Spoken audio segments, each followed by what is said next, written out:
আসসালামু আলাইকুম প্রিয় দর্শক, আপনারা দেখছেন ডেইলি সোজা সাপটা ইউটিউব চ্যানেল। সঙ্গে আছি আমি আবু সাউদ মাসুদ। সাবেক আইজি বেনজির আহমেদের স্ত্রী ও কন্যাদের নামে থাকা গুলশানের 4টি ফ্ল্যাটের তালা খুলতে ম্যাজিস্ট্রেট নিয়োগ দিয়েছেন আদালত। রোববার দুর্নীতি দমন কমিশনের আবেদনের প্রেক্ষিতে এই আদেশ দেন ঢাকা মহানগর জ্যেষ্ঠ বিশেষ জজ শামস জগলুল হোসেন।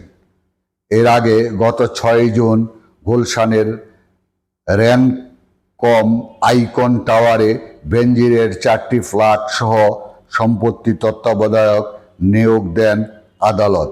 দায়িত্ব পান দুদকের সম্পদ ব্যবস্থাপনা ইউনিটের তত্ত্বাবধায়ক মোহাম্মদ মঞ্জুর মোর্শেদ। ফ্ল্যাট 4টি পরিদর্শনকালে তিনি তালাবন্ধ দেখতে পান। কর্তব্যরত গার্ডদের কাছে 4টি ফ্ল্যাটের চাবি সম্পর্কে জানতে চাইলে তারা বলেন ফ্ল্যাট মালিকদের কাছে চাবি রয়েছে। এরপর দুদকে পাবলিক প্রসিকিউটর মাহমুদ হোসেন আবেদন এবং শুনানি করেন। শুনানি শেষে আদালতের বিচারক এই আদেশ দেন। প্রিয় দর্শক, আজ এই পর্যন্তই।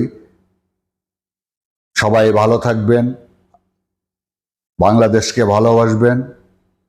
আল্লাহ হাফেজ।